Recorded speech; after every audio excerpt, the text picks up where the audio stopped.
Hey, hi, hello, and welcome to the very first edition of a PAX West Retrospective with some lovely faces on the screen here. Of course, I'm Sly, I'm with Point in Progress, and I'm going to be hosting this joint today. And to my one direction is Luke. How's it going? Going well. Thanks for having me. Stoked to be here. Very Chat good. about PAX. Thanks for being here. And Of to course. my other direction, we've got Jacob. Hi, How's it hello. going? I'm here to talk about PAX 2. Let's frickin' go. Very exciting. All right, if you don't know PAX, it's an event and there's like 5 million things going on at the same time. So we've broken this show down into some handy dandy categories. But to kick us off, let's talk about the Expo Hall. The plural. PAX West has always been one to be a very spread out convention, a very taking over all of downtown convention, and the new building did not prohibit them from continuing that tradition this year. And of course, I am referring to PAX West holding expo halls in both the Summit, the brand new fancy building, and what is now the Arch, the formerly uh, Washington State Convention Center that they have since renamed. How was it? How are we feeling about that choice? Luke, how'd you feel about it? Um, yeah, I have a lot of thoughts. I guess I'll start positive and say the new building is really pretty and it's Mhm. nice and aesthetically it's very cool and the new theater spaces are cool. Lots of shiny new, little cafes and seating areas and Lots of ju- funky le- new building scent. yeah, just like, but generally like a positive vibe. Like I was like, this is a Mhm. nice space that I enjoy being in.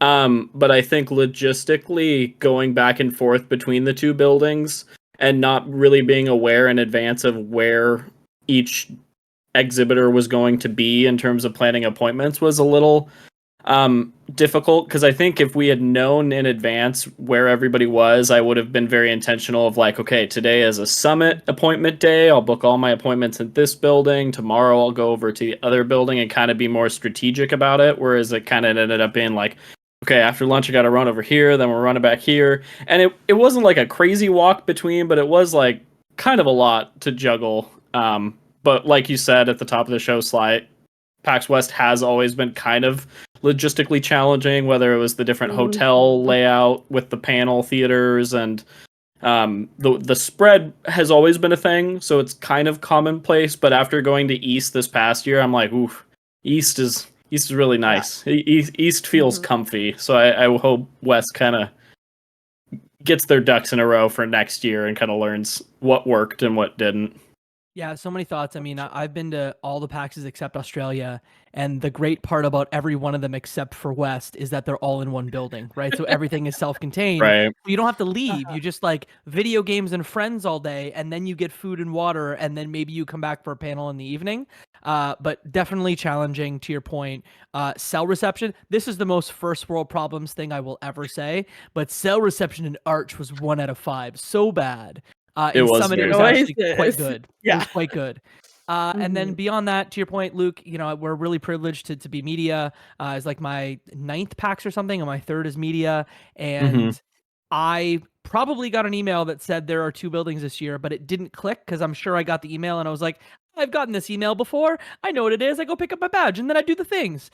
Yeah. But man, very rough to move between buildings. Even if it's 10 minutes between buildings and you book yourself really tight, you see a friend or you get distracted, you're missing an Sure. appointment. And I missed Maybe more than maybe one you eat appointment. food or No, drink there's no food. water Nope. at some Nope. point. You eat Like, yeah, Cheez-Its in the Cheez-Its booth and that's it. maybe, yeah. Yeah. There was lots of Cheez-Its going around Yeah. for sure. Hmm. But yeah, I definitely feel that. I've only worked one East beforehand. And honestly, my problem with it all being contained in one building is that I never stopped working. So I like that at West I have to like You're kind of actually forced to leave. Yeah, reset a leave little bit. space Okay, to that's kind of fair. get out of that work mindset. But however, I was lucky that I didn't have any appointments, and I just ordered my list of all the things I wanted to see and grouped them by what location they were in. So I Smart. had one day on the yeah, but I was lucky that I didn't have any like pre-standing meetings or anything with anybody. But yeah, I heard from many of people, not just y'all, that that was definitely a challenge. I blame Nintendo because I mean Nintendo took up part of Arch, and Yeah, again, is it your friend? Is it Jessica? Luke, when I just will talk mentioned. more Ponchos. Yep. smack, yeah, Friend I of the will talk show. more smack about Nintendo right Oh now. But man, she's gonna text me and then we're gonna she hear. is going to. Look, they took up part of Arch this year, and I've heard that Nintendo Live was quite cool for photo ops and the ability to play hmm Super Mario Wonder and to get some cool merch. And like Victor Lucas was hosting like a music thing in there, which like Canadian goals to be Victor Lucas. But yeah, Nintendo sort of should have been in a separate building to themselves, and then all of PAX could have been together. Yeah, I know that logistically they really wanted to put PAX in Summit, and I think they just didn't. I'm totally speculating. I'm not speaking Sure. for the brand or Reed Pop or anything. We'll call But Mr. Pax after the show, but No, I'm gonna call Reggie. oh, okay. Love well, it. yeah, no emails from LA, please. But what my speculation would be is that they had the exhibitor list before the space layout, perchance, and that they saw how many people they could fit in Summit and went, we have this whole other half of the old building we can use. But again, I'm not part of any planning. I don't have any You know control nothing. over any of that. Yeah.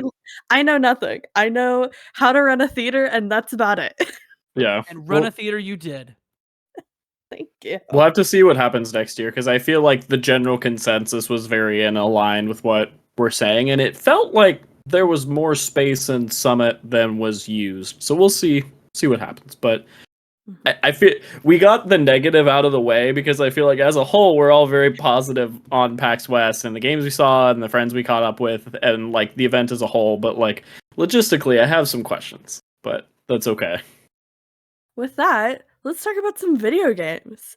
You both played Prince of Persia: The Lost Crown. How was that? What are our thoughts, feelings, We went reactions? during media hour, I believe. Luke, did you went media hour for that, right?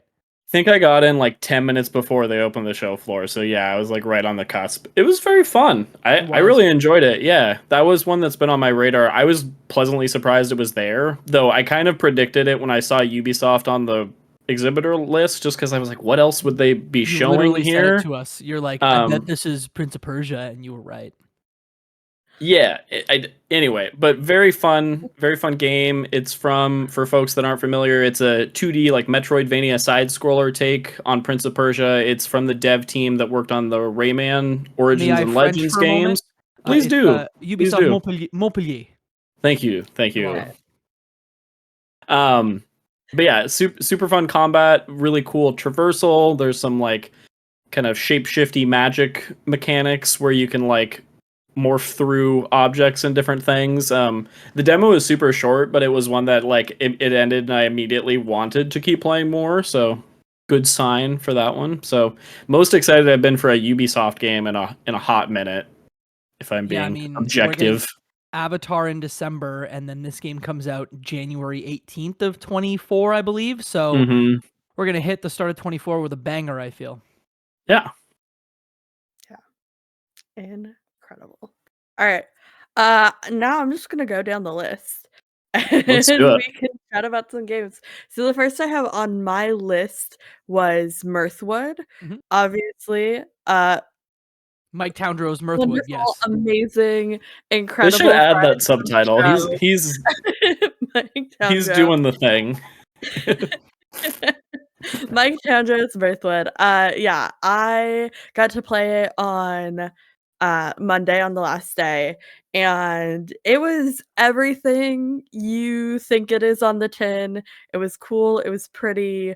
The interacting with people was interesting. My only thing was I didn't love the feel of the combat, but I did love that you could just run away from people if they were attacking you.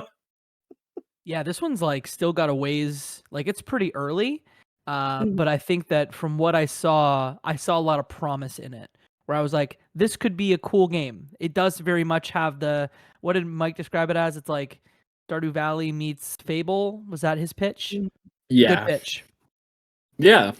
Sorry, I had like a coughing attack. Um, okay.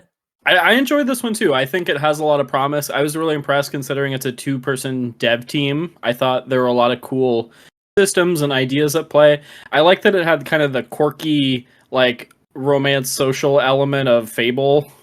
I think that could be fun, and I enjoy a good like crafting system and different things. So yeah, definitely one that's on my radar for sure. Yeah. Cool. Great. Jacob, tell me about Framemaker. Oh man, so Framemakers was my crossplay conversations game of show. Starting off with a banger. Oh, wow. This comes Yeah. from Team Frey. They're a bunch of ex like Super Smash like Flash devs where they were making mods in Flash of Super Smash Brothers. And there are a lot of Smash likes out there, a lot of platform fighters out there. Don't come after me, Nintendo, again. But I don't know why I'm going so hard on Nintendo today, but here we are. Um, it's the best feeling Smash like that I've played, and they are a local to Seattle dev. Like we spoke to Max, who's I believe the game designer on it, and it looks great. It animates well. It almost feels like Smash. We played it with a GameCube controller, and it nearly felt like Smash. It's in early access now. There's a couple of characters you can play as Octodad. You can play as the Downwell person. There's a couple more. There's the character from Slay the Spire that you'll be able to play as soon. And the plan is for them to just keep putting out characters until the game is ready. And they have a bunch of assists as well, where like name an indie game and there's an assist from that indie game character. Everything from Among Us all the way down to like Machinarium, if you remember that adventure game. So it's cool. I mean, I bought it after the show and was like, because sometimes you get the PAX goggles on where you're like, was this actually any good or like was it great? Uh, it's great. So that is Framemakers if you're interested. Mm. Luke, you You played it too, also right? mentioned that Yeah. on the Crossplay Conversations PAX special episode. So if you haven't listened to that, go listen to that right after you're done here. Thank you. And you were a guest on that one as well. So I we've been having a was. lot of PAX podcasting lately, which is great. Yeah. But yeah, I played Framemakers as well. Super fun.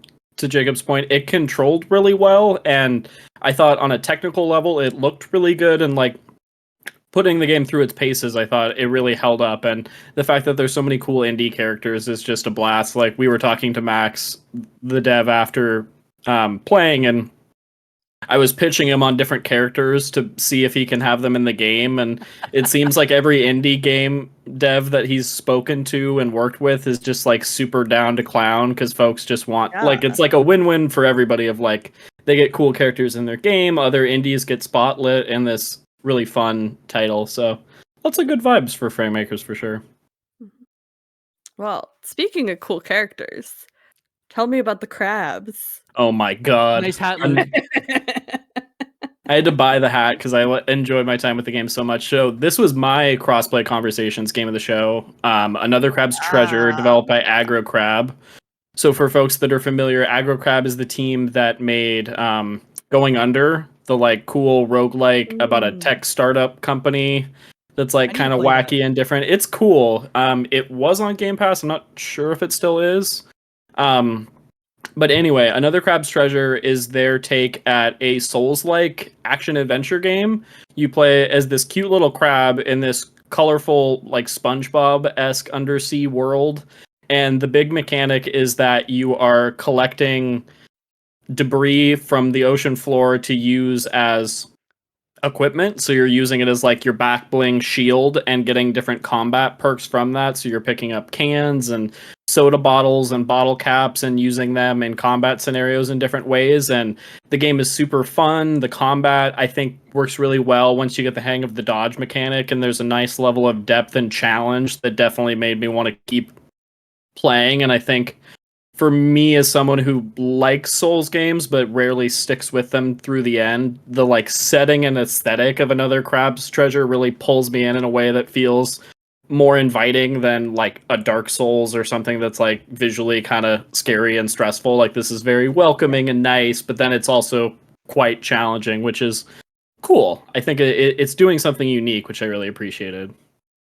Yeah, I Did think I'm always more likely to power through if I'm feeling invested in the, like, feeling good about the world and aesthetic, so, Sure, yeah. you're a Creek crab. You got a knife. Like it's great. the camera does the Legend of Zelda thing where it black bars itself when you get And then into like kind of combat? cinematic zoom. Yeah, Ooh. And I'm it's like, cool. "Ooh, this feels like Ocarina of Time," which I'm down for because I'm not a Souls person, and I also played it when you were playing it, Luke, and kind of said this is a little tough for me, but it seemed fair. I just didn't get the timing on the dodge because the dodge, Yeah, like, you sort of have to really learn the mechanics of the dodge, and the demo wasn't enough for me because I'm bad at video games. I think Mhm. that's fair, and I think it's a tough one to like have people watch you Yes. play. I put this in a similar category of like Sifu, which is a game I really enjoy. Of like, that's not a game I want to have people watch me. That's a game I need to like play the Mhm. level a dozen times over in a quiet room and like kind of trial and error until I get the hang of things. But definitely am excited to check it out. Very exciting. Well, a game that I got really stressed out about people watching me play, uh, was Hides, Hunt, and Seek, which is incredible and so cool, and, um, it's like a multiplayer game where one person is, like, the seeker, and then the other people are the ghosts. You have to hide your artifacts and then move things around. There's an incredible, musical trailer in the mini indie showcase Mhm. that was incredible. However, I'm so directionally challenged. I get so disoriented and lost in the sauce so easily that, like, I got so distracted, like, looking at, like, cupboards or whatever and, like, trying to figure out how to exit rooms, that I was struggling with that one, but I had so much fun playing It's it. got Nintendo Land vibes, right? Like, keep me honest. It's Ye- like the Luigi's Mansion game in Nintendo Land. Mhm. I'd It's say it's that, but aesthetically, it's like Haunted Mansion-y. It's Ooh, kind of yeah, a yeah, little yeah. That's more like, exactly what I was gonna say. It's yeah. Luigi's Mansion meets Haunted Mansion is, Cool. like, the vibes. Sounds like Yeah, a cool game. I played that one with Claire at PAX East, and we had a blast with it. I think this would be a perfect one of like if you have like a virtual Halloween party or something in October, like turn all your Mhm. lights off and yell at each other over Discord as you're playing this. But yeah, it was really fun. Yeah, Did you just plan a absolutely. Crossplay Conversations Halloween special, Luke? Because I think you just did. But I'm down. I'm very Well, down. I can't wait to see when that happens. We're so here for it. Let's do it. Alright, what's up next? Jacob, you have a pepper grinder. I didn't even see Yeah. this. So What's going on another with this? banger that I played in the Okay, media hour. incredible. It is very much like if you remember Drill Dozer for the Game Boy Advance. It is almost like a momentum based digging platformer where you have a drill and then you essentially have to make your way through levels by like drilling through dirt and using the momentum from your drill to like move between different dirt piles and collect, gems and whatnot. It's coming from the developer is REC, I think is how you say that. It's being published by Devolver. It's a 2024 joint, and it's something that I feel like I always in the media hour go to the Devolver booth because they are always swamped. Whatever they have, people are there to try it. Yeah. Whether it's throwing, balls at milk cans like this year, or whether you're playing a Terra Nil, people always swarm it. And I'm so happy I played it really quickly because we walked right up and I was like, you know what? I played 10 minutes and I'm like, I'm just gonna play this video game when it comes out much like Mhm. Gumbrella is staring at me in the face right now. That just came out yesterday. Devolver can pick good games. That one Mhm. is Pepper Grinder. Fantastic. Luke played it too. Luke played all Yeah, the games I loved. we played a lot of games, but yeah, this one was a blast. I think this was the first game I played of the weekend and started off on a high note. I want to just overemphasize just like the cool, satisfying like velocity of like the traversal in the game. It almost felt like a 2D like Tony Hawk meets like Shovel Knight Dig, but just like really fluid, really fun, colorful, good vibes. I'm gonna say that 10 more times tonight. But yeah, I really enjoyed Pepper Grinder too. Nice, nice. Fly, I want to hear about your experience with Spirit Swap. Oh, Yeah, okay. Yeah. Oh, wow. So speaking of first games we played a show, the first game I played was Spirit Swap, nice. which is like lo-fi, cozy, like match 3 style game uh that also has a very deep like story mode where you're meeting an eclectic group of characters and developing deep relationships, whether that be platonic or romantic, with them. Or you can play just like the match game for like ever mode, and then there's the multiplayer. And I went in the media slash med badge hour, which was very nice to take advantage of for the first time.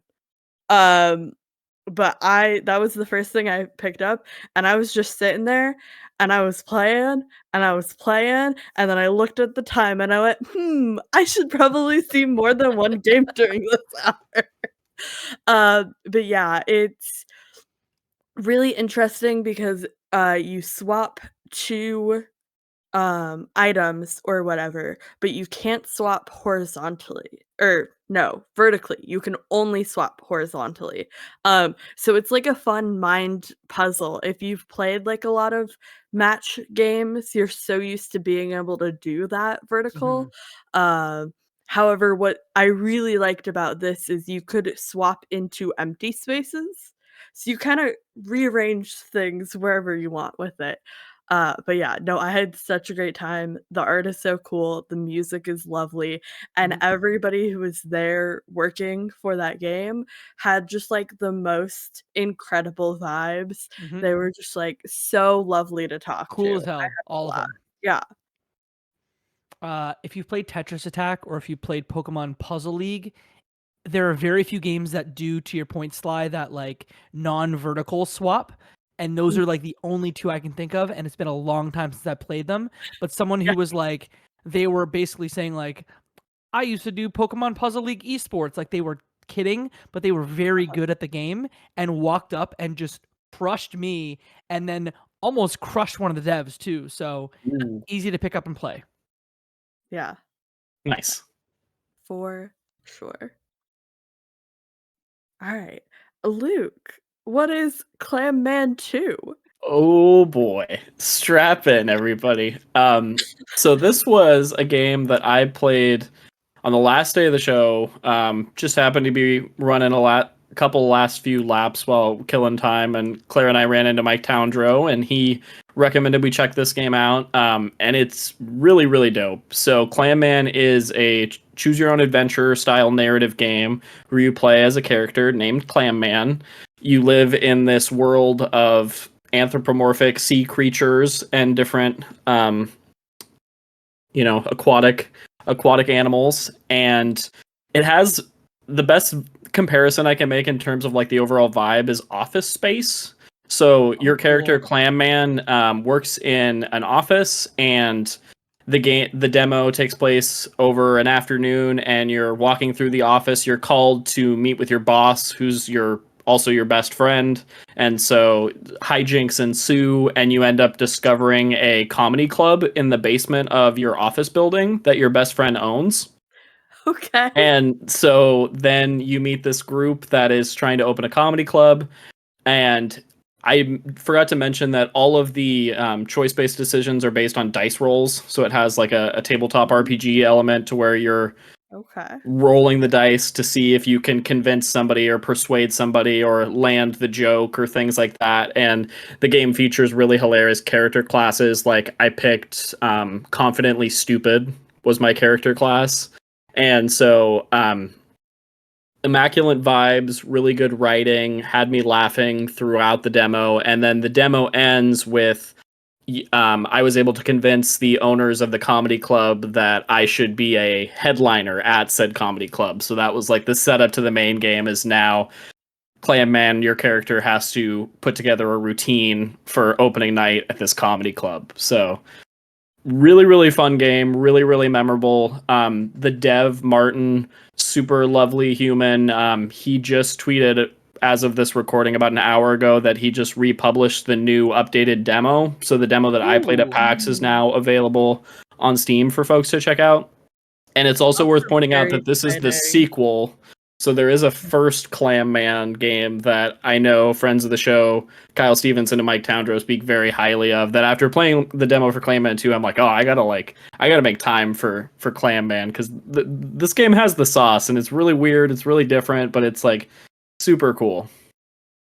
And just so They folks know, if also you're apparently looking, have a free prologue, which is available on Mac and PC. Very Nice. exciting. What were you yeah, gonna say, Jacob? I think that thing that Sly pointed out is the demo that was just updated. So again, if you look on Steam, it's to It's your like point, Clam Man 2 Open Mic open is the mic, name. yeah. And then Headliner is the full game, so you can Excellent. wish list that one as well. Yeah. So Clam So Man. many names. Clayman. That sounds incredible. It was really good. It was a really pleasant surprise. It was one that I like. One of the last few games I played, and I was like, was that one of the best games I played all weekend? And it was like, yeah. I think it just like skyrocketed to the top of my list. Yeah. Okay. I'm gonna do a couple honorable mentions real quick, and then we Sure. can get to our last of this group. I talked about A Corgi's Cozy Hike on the Crossplay Couch conversation, which was great. And then also I just want to shout out Time Flies. I know nothing about this game. I I played saw it. it on the first Oh, nice. I saw it on the first day and I grabbed the little whatchamacallit. Look at this. It's shiny. It's like Good. reflective. That was at the It's Panic gorgeous. booth, wasn't it? Yes. Okay. Mhm. I saw And it. I I didn't get a I chance to saw it play the it first though. day and I played it the last day. Nice. And you basically pick a country and then you're assigned a lifespan for your fly. And you fly around and you have all these things you're trying to accomplish in your like however seconds long lifespan. And then you die. And sometimes you die while trying to accomplish things, and sometimes you die of old age. And like this, I mean, this is the art style for it. It's very much black and white, like pixels, I think if you remember and the game Kids that was on iPad that was published by Double Fine, I believe it's the Hmm. same dev. Oh, really? oh, That's Yeah. kind of okay. cool. Kids is like a 20-minute video game, but it's very fun. You should play it on an iPad with a screen. Nice. Here you go. Oh, so while I'm pulling out these cards, I do have Spirit Swap. Good. Great art. Affirmation. Yeah. What else? Aesthetically, Oh, I have that's such a great game. Yeah. And Corgi, nice. And that's a nice. charity essentially that's putting that game out, right? For Corgi, Yeah, I thought it was Cozy for Hike. Corgi that it was that there's some sort of charity component as well that I think I'll look up while Sly Sure. shows us more cards. Sure. Incredible. The only other thing I have is from Project Anomaly. I got Ooh. stickers. Ooh. I got that one, and then I threw the other one on the floor. So give me a second. I have like a Uh, Ziploc bag of stuff over there that I yeah, but I got Nice. 2 stickers because I Love a good played the sticker. demo, and I got 1 sticker for that, and then they were like, "If you wish list it, you'll get another sticker," and I was like, "I wish listed it already." Love it. So that was very exciting. Project Anomaly, you're it's like you're taking photographs of weird, funky creatures, and you get quests, and you go on these quests. Um, or if you're like me playing the demo, you just run around and talk to as many people as possible, and then end up with like 5 million quests and don't complete any of them. Um, but yeah, I really enjoyed Project Anomaly, and I'm looking forward to playing the demo when I can like sit down and just focus on that for a couple minutes. Uh, there they had the new demo at PAX. It doesn't look like it's been published to Steam yet, but keep an eye out on that. They'll have controller support for the new one as well. Nice. But yeah, cool. Um, Jacob, final expo thoughts. Yeah, I played. I had 3 more video games I'll quickly talk about. The first is Leaf Blower Man. It's from the folks that made Rain on Your Parade. If you remember that one from the Xbox Game Pass, you essentially are a man who blows leaves. But there's something else going on. There's like a meta thing happening. If you've played Inscription, like think that style of weird Ooh. thing happening. So that is Leaf Blower Man. Yellow Taxi Go Vroom is a game that I played at the Mix. It's from a bunch of ex-EA folks, and it's very much like a cross between Super Mario 64 and Crazy Taxi. So if those words are words that sound cool to you, it's got like an N64 graphical style as well, where I just spent, I don't know, 10 minutes just searching for coins and secret areas in these like really expansive levels. That one's out, I think, next year in 24. At least that's what Steam is telling me right now. And then finally, I will say Biomorph is one that I played that I think at least Luke, you played from Lucid Dreams in Montreal.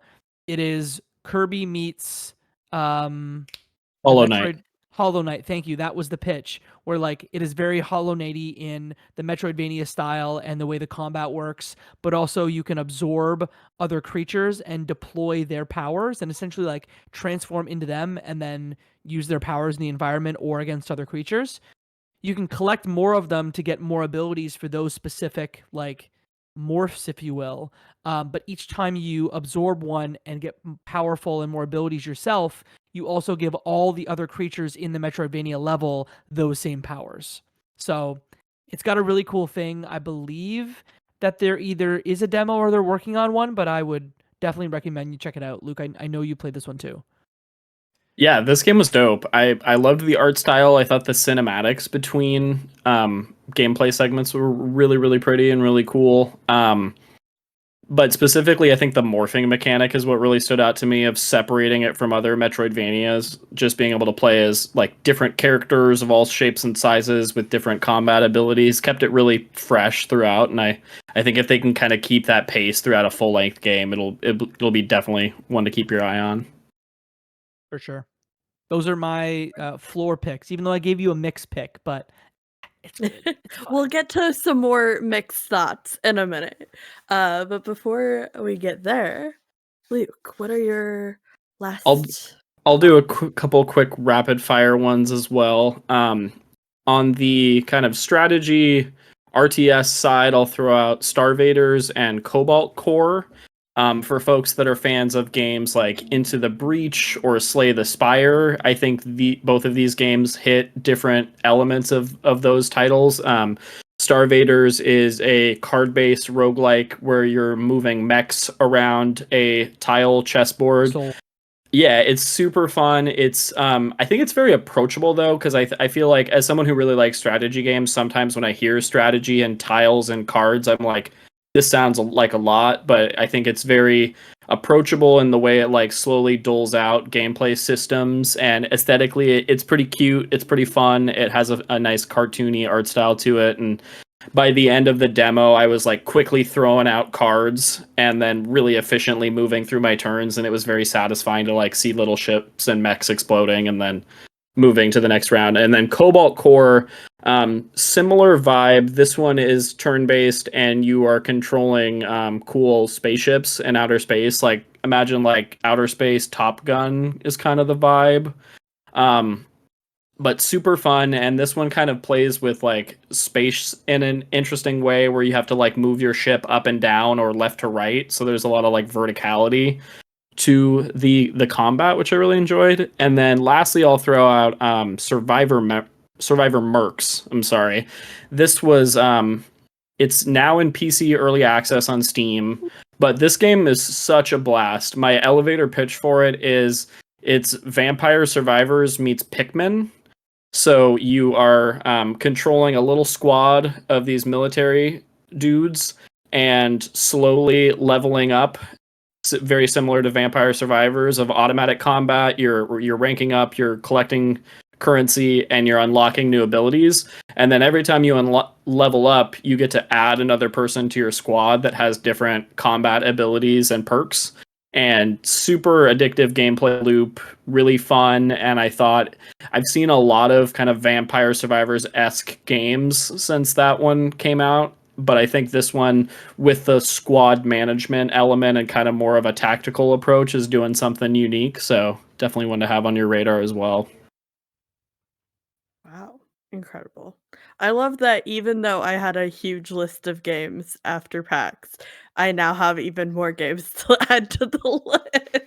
It's a good problem to have, but yeah, I think we're all in the same boat. Yeah, I For regret not sure. doing the Starvader demos, to be honest. Like, that's probably one of the 2 or 3 demos that I'm like, had a chance, played Big Boy Boxing, which was sort of in the same area, didn't play Starvaders, and I regret it. Mhm. Yeah, and I would also just throw out like the dev team, delightful folks, really nice to chat with, super passionate about the project that they cooked up. So it's one I would keep your eye on for sure. And I'll check right now. I don't think there's a Steam demo for that one yet, but I imagine there probably will be at some For point. Starvaders, there is Yeah, there as is a of the demo, 7th. yeah. Oh, lovely. Amazing. So highly recommend folks go check that out. Very exciting. Well, with that, we're gonna hop on over to my favorite part of PAX. Some panels happened. Jacob, this is your 3rd show being a panelist, Yeah, right? it's my 6th panel, 5th hosting at 3 PAXs. So Yeah, look at those okay, numbers. very I'm a very exciting. lucky boy. It was my 6th PAX working, my 5th West. I know my directions. And then my 3rd show kind of more in the training, managerial, running a theater type role. So very exciting milestones. But before I chat about what it's like running a panel, what's it like hosting a panel? Oh man. The thing that I need to start doing more, and this isn't therapy, I promise, but I need to start, enjoying the moment a little more, because it all Mm. happens so fast. I mean, you get in the room, 15-ish minutes before your panel, and you're trying to make sure everybody's there, and everybody sometimes meets for the first time. And then if you're not in a room that's streamed, like you want to capture video yourself, you're sort of running around, and then they just say go. And by they, I mean the enforcers say go, and then you just have 60 minutes to hopefully keep people entertained. And yeah, I got to do the Game Boy Advance is the greatest handheld ever made, with some amazing folks. Finn from Super Deluxe Games Cast. We had Adam Gumbert from Respawn Aim Fire, and then Celia Schilling from Yacht Club, Jenny Wyndham, friend of the show, who has too many jobs, and then Harris Foster, who's at Good Trouble now.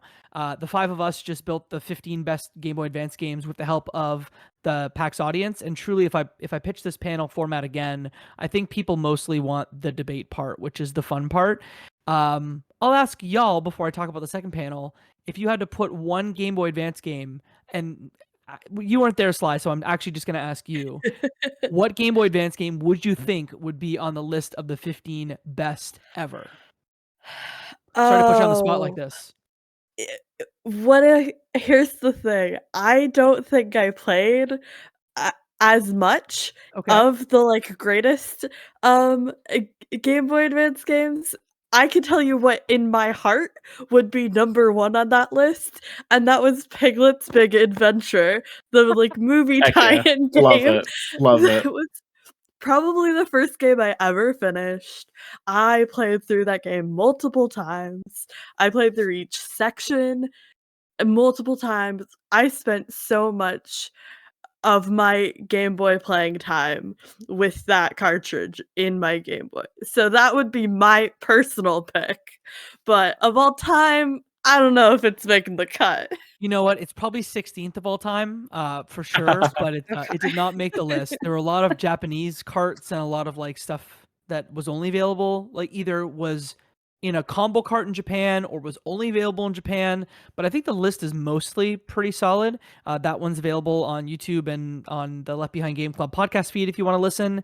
And then the second one was Video Game Trivia Live 3, which not to disparage any panel I've ever done before, but I think might be one of the probably my favorite, just because it's the third time I've done it. I know the format. The panelists were just all incredibly funny, from Jeff Moonen doing a Duke Nukem impression on the tip of a hat, just me talking about it, and Jeff just doing it because he's a voice actor. Duh. Haley Early was on the panel, Lucy James, Jake Decker, and then on the Dave and Mike. Dave Proctor Dave and Mike. and Mike Towndrow, they didn't really know each other before this PAX, and it was like they were pals for years in high school because they just had that sort of like back and forth with each other.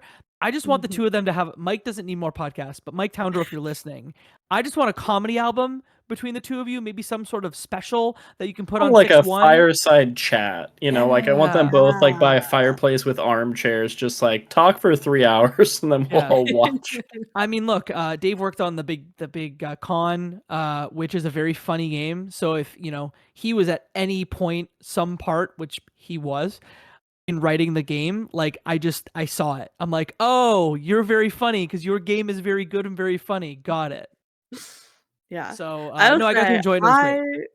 I have watched a lot of panels, and I have been around a lot of panels, and it's up there in my top of panels I've seen. I was taking notes all weekend, and the only thing I wrote about the panel was excellent panel, amazing folks, immaculate vibes. Like everything just like was hitting, and it really showed that it was your third time doing it. You really knew how to explain each round in the format, and it was just great. And the energy in the room was incredible. But Yeah, yeah. and I mean the cherry on top for me was I could say these words in this order. You can watch it on Giant Bomb, which is wild to say out loud. Luke was the one who edited it together, and for two guys doing it on cell phones, like it turned out really great. Yeah. Yeah.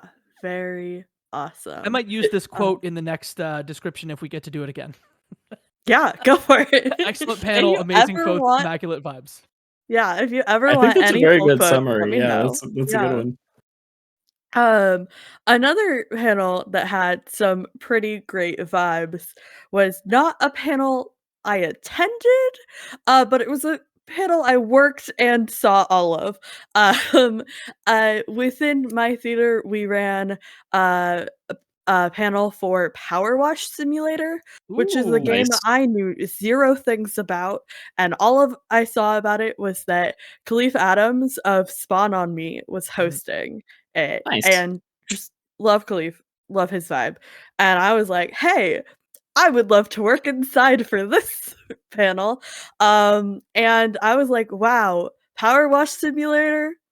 Sounds incredible, and it was really cool to see, like, the energy in the room. Khalif is a great host, and Mhm. he did a great job, as per usual. But yeah, so that was really fun. But it being my 3rd year taking a more active role in enforcing within a theater has been really fun. If you don't know what goes on behind the scenes, each streaming theater, and each non-streaming theater has their own set of enforcers that just work in one theater, and how they run is a little bit different than the rest of PAX.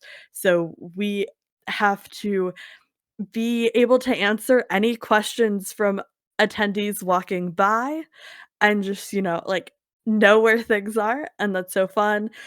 We get to hang out in wonderful line spaces and really enjoy the queues and wrangle all of the queues into the right places. And then also, obviously, running the inside, working with the panelists, make sure they have everything they need and the tech's all set up. And if you're working in a streaming theater, starting on time is the hugest thing because you have to have that Twitch going live at the right time. And the the team I had this year was so incredible and so amazing and supportive, and we just had a great time, and I got to run a lot of things, and I got given so much grace when I was not quite sure what I was doing, and that was really great and fun for me. But I also watched a lot of panels. Luke, besides the Jacob panels, did you get to check out any others?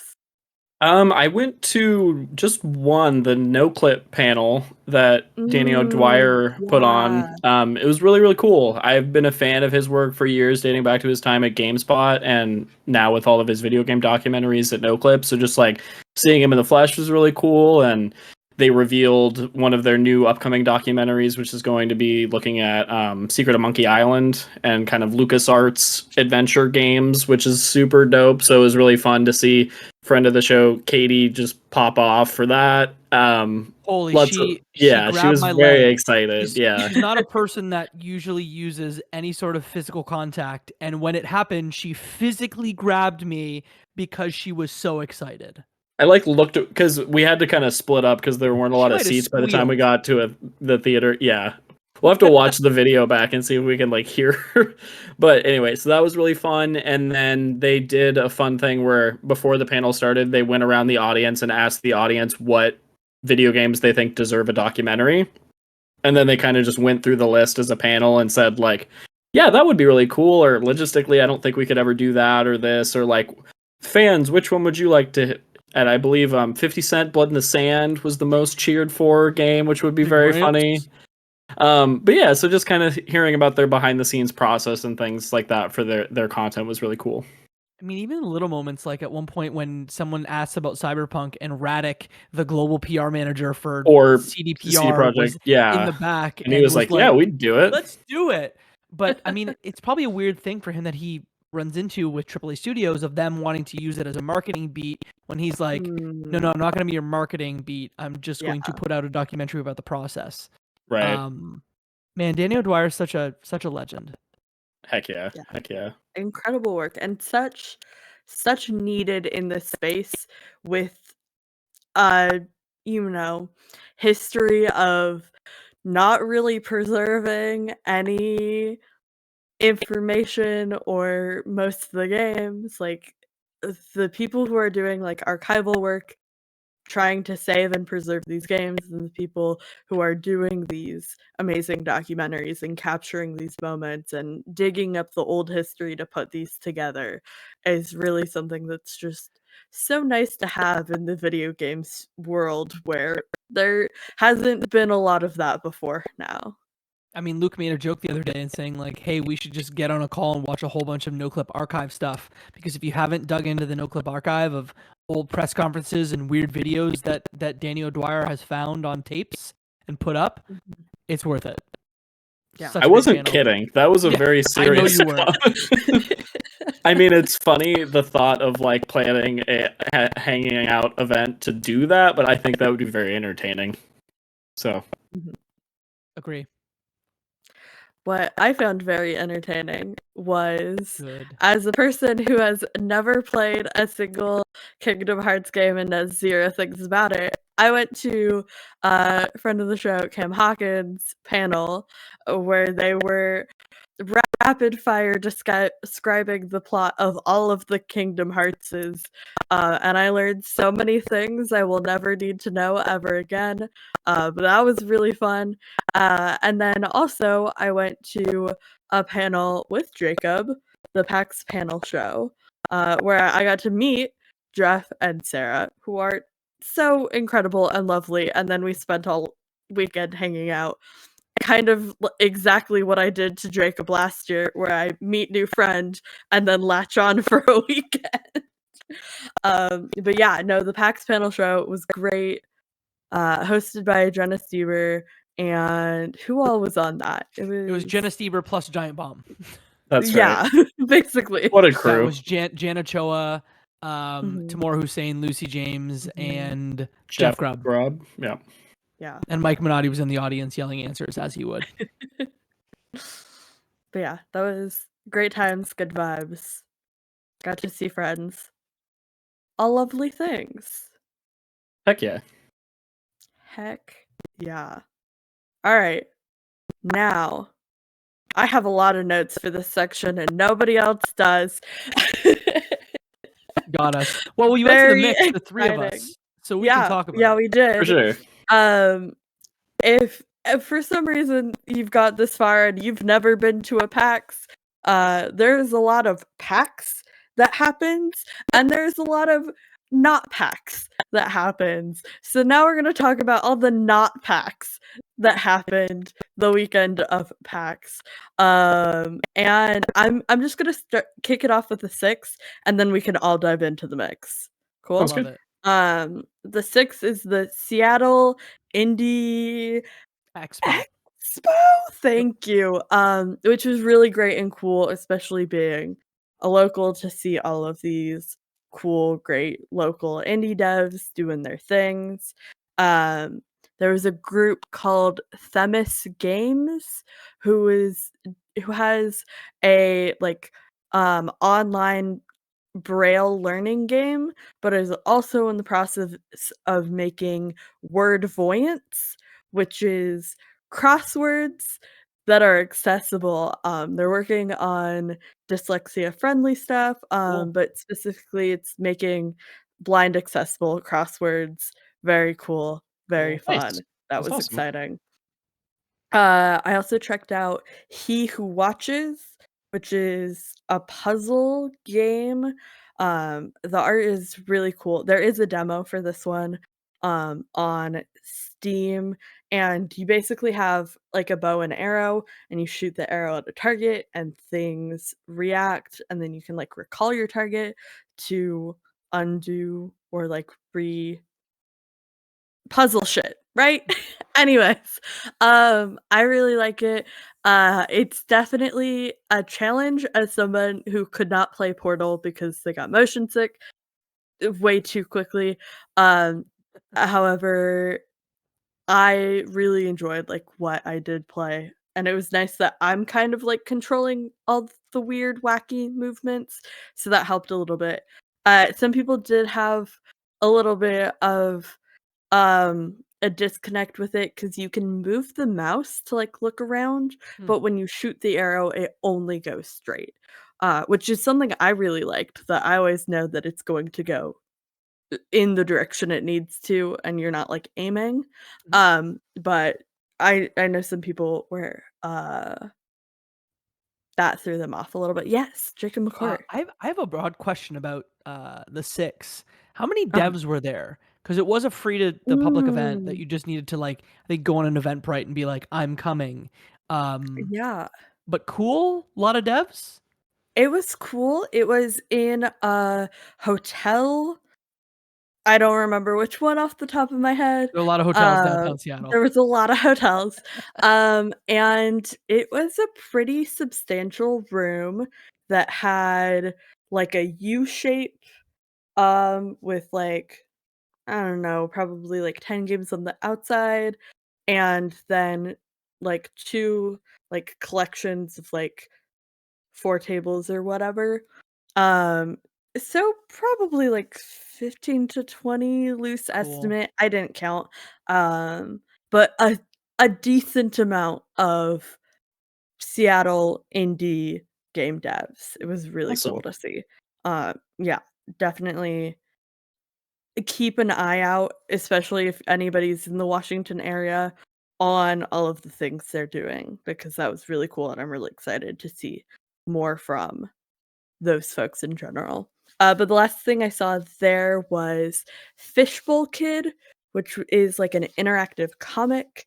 And it's about like the process of I'm not sure if it includes getting diagnosed, but definitely going through the process of getting on medication to handle depression. So obviously content warnings for that, but it's like learning how to manage that and coping mechanisms. And there's a cute little sticker mini game in it. And it's really cool and it's a sly ass game. So if you Nice. like any of the games that I love, you'll really, really enjoy that one for sure. But Very cool. let's hop on over to the mix. Great tacos. Oh yeah. Okay. I couldn't eat the food, but the food was delicious. There was lots of cheese. Everything Oh, had yeah. cheese. There was no gluten for me, so I was like, tacos, here I come. Nice.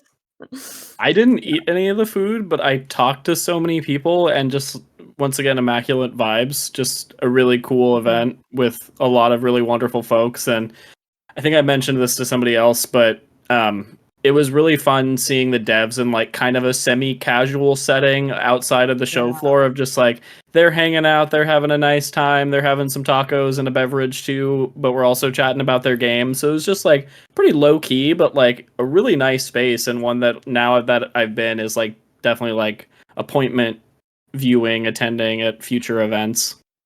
Mhm. For sure. I met so many people, and I don't remember any of them, but I just stood next to Mike Towndrow as he greeted everybody, and I was like, Sure. "Wow, you're doing cool It's a things. good way to I'm meet gonna follow people you. with You're yeah. doing cool things." Yeah, that was basically my mix. Nice. Love it. Yeah, great venue. Short drive from the convention center. So I think if you go to PAX West next year, like keep these two events, the Media Indie Exchange and the Seattle Indies Expo, on your radar because like they're worth your time. I'm really sad I didn't go to the six. Maybe Mhm. next year. It's worth Yeah. noting too that the mix after the first hour is open to the public. So that was something that I didn't know going into. I thought it was kind of like I always heard about it from media folks as this like elusive secret event, but it turns out like no, you can come, like you can buy food, you can buy a Cash taco, you bar. can hang out. Yeah. So I thought that was really nice just to open it up to folks. Mhm. Yeah. I did not touch a lot of games at Mix, but I walked around and looked at a lot of games, and that was really fun. But I was there on a bit of a time crunch. So I did not touch this one, but I did watch over somebody's shoulder. I don't remember who. Uh, Critter Crops, which it caught my eye because it looked like a game my co-host Fee would absolutely adore. It was giving a lot of Coral Island vibes, which is a Oh, game I know a lot of people, especially in the PiP community, really enjoyed when it came out. So that one I didn't get to feel it, but it looked really cool. You're like playing as a witch, like growing creatures. I don't know. Very cute. This sounds like a game my fiance Claire would really enjoy Yeah. based on what Mhm. you're comparing it to, so definitely want to A keep on the radar. Claire ass game, if you will. Yeah. Claire Uh, Yeah, for Sly, sure. yeah. did y'all see Ebenezer there? Yes, I Mm, did play that one. I looked at it, I did not touch it. Yeah. Okay, What an I also looked interesting at it, didn't thing. touch it. I played it, but carry No, on. I want to you hear got to your. tell us about it then. Oh, okay. So for folks that aren't familiar, this is a 2D Metroidvania side scroller, set in the world of Ebenezer Scrooge and Charles Dickens' The Christmas Carol. Kind of a weird elevator pitch, but the devs were incredibly passionate about their work, and I found that really inspiring. And they're doing some unique twists and adding little bits of horror elements into the game. But the game especially just looks really beautiful. It feels like you're running around like an illustrated children's book in the best way, and the gameplay wasn't immediately captivating, but a Metroidvania tends to evolve over time, so I see a lot of potential with this one, but just like the sheer enthusiasm and just like offbeat setting that I wouldn't expect definitely had me intrigued for sure. The devs were wildly passionate about the concept of a Christmas game, because if you think about it, there's not really a Christmas game. Like, Mm-hmm. there's a Nightmare Before Christmas game on Xbox. There's DLC for Costume Quest that you can jump into, but like, there's no Christmas game. Wait, So there's Christmas DLC? Okay, we'll talk about that later. yeah, just look it up. You'll thank me later. It's an Blew hour my long. mind. Play it this December. Okay, great. Grubbins on Ice is what it's called. Okay, Enjoy I'm that. sorry You're to welcome. derail you, but I love Costume Quest, so that blew my No, mind. Okay, it's a dope game. amazing. But yeah, that Ebenezer Metrovania, I think is scheduled for this year. I mean, if they don't hit the holiday, then they're gonna have to wait a whole other year. Mhm. So Yeah, the art on that was just so captivating that mhm. it really stood out. For sure. Sly, you had Long Gone Days here. I did, I've been which I tracking that one for a did. while. Okay, I have not. Okay. I literally just looked at it, it looked cool, and somebody walked up to me and was like, "Do you wanna hear about this?" And I was like, "Yeah, sure." And I got this beautifully long-winded, convoluted pitch about what this game is about, and I was trying so hard to follow, but everything that was being said to me sounded incredible, and this is absolutely, like, not a normal, like, type of game for me to play, but I was just so hooked by this winding, long, convoluted pitch that I got that I tried it out, and it was also my first time touching a Steam Deck because that's what they Hmm, had to play it, nice. with, but it's an RPG where you're playing as a sniper and you grew up in some military regime school something, whatever. Apparently you defect, and then you go around finding and collecting people who have defected from other countries. So then you're, like, collecting your party, and there's a language barrier element, and you have to, like, learn about your party and, like, learn to communicate, which I always love, and so that was really fascinating. And then the, like, combat, you are a sniper, but it's also, like, JRPG-ish combat styles. And yeah, I was shocked that I loved this game, as it's so many things that I don't typically, like, get really hooked on. But yeah, no, it was my first time seeing it, so I'd love to know your thoughts as somebody who's been following it for a bit. Yeah, I mean, it's been in early access now for like years. Like, we're talking 3 years, and it very much reminded me. I know it's not like this, but there's the second season of Sword Art Online. Sort of Hmm, gives me the same vibes as that. And like, to your point, Sly RPG with story about, military stuff between different militaries. But the thing that really drew me in is the riding gameplay. The battles almost look like a light gun shooter. There's also a sniping, either like mini game or part of combat. There's like a sniper mode where you sort of are on a 2D plane and you're looking, where's Waldo style, over an environment. Mhm. I'm excited by it, and it's coming out. It's being published by Serenity Forge, and it's literally coming out in less than a month now. So, Long Gone Days. For sure. sounds Very cool. exciting. I'm intrigued. And then the last thing I have, I could tell you 0 things about this, but it's called The Gap, and I looked at it, and I looked at the, like, whatever was going on and the art and whatever, and I go, "That looks cool. I should scan this thing and add it to my wish list." And as soon as I scanned it, it popped it up, and it was like, "Already on your wish list." And I was like, Nice. I am nothing if not consistent." Um, but then I chatted with one of the devs who was there, who was very sweet and nice and wonderful, and we chatted about everything except for the game. Um and he was in from Poland, I believe, and it was like a 9-hour time difference, so that was fun.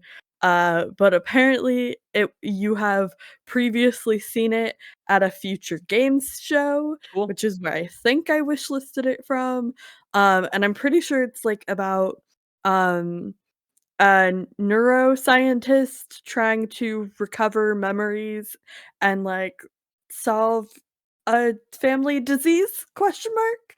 Anyways, it looks pretty and I'm very excited for it apparently. It looks like a first person. I don't want to call it a walking sim, but it gives me walking sim vibes. Is that accurate? And I love a walking sim. Yeah, Yeah, I absolutely.